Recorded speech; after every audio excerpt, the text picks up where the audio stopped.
la deuxième région de France en nombre de musées, il n'y a pas de musée Paris-Roubaix. On s'est posé la question, Bertrand Théry et Thomas Millot ont mené l'enquête cet après-midi. Regardez. La boue sur le maillot d'André Hitchmill, vainqueur du Paris-Roubaix en 94, symbole de cet enfer du Nord.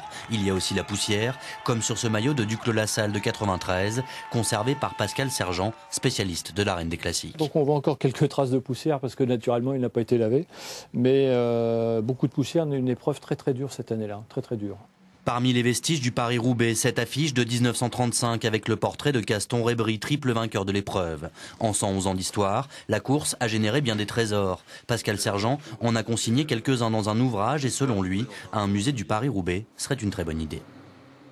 Paris-Roubaix mérite, parce qu'aujourd'hui on connaît la région du Nord et Roubaix dans le monde entier, c'est aussi grâce à Paris-Roubaix, puisque l'épreuve est retransmise en direct aux États-Unis, elle est retransmise au Japon, en Australie. Et il y a également des gens qui viennent du monde entier pour voir la trouée de Walers-Sarambert, pour voir le vélodrome roubaisien.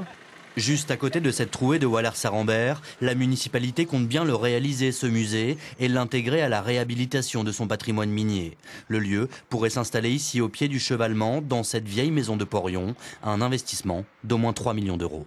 On imagine des expositions temporaires, on imagine des expositions permanentes.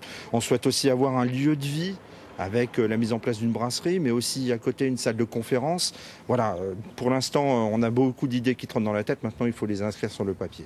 Le musée pourrait aussi s'installer dans cette ancienne maison d'ingénieurs à l'horizon 2015. Du côté de Roubaix, la mairie vient d'accorder une salle aux amis du Paris-Roubaix qui pourront eux aussi exposer. Cela fait 20 ans qu'ils le réclament.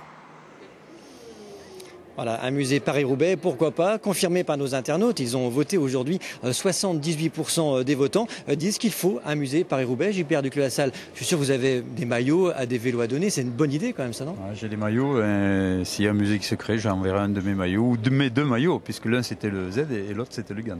On sent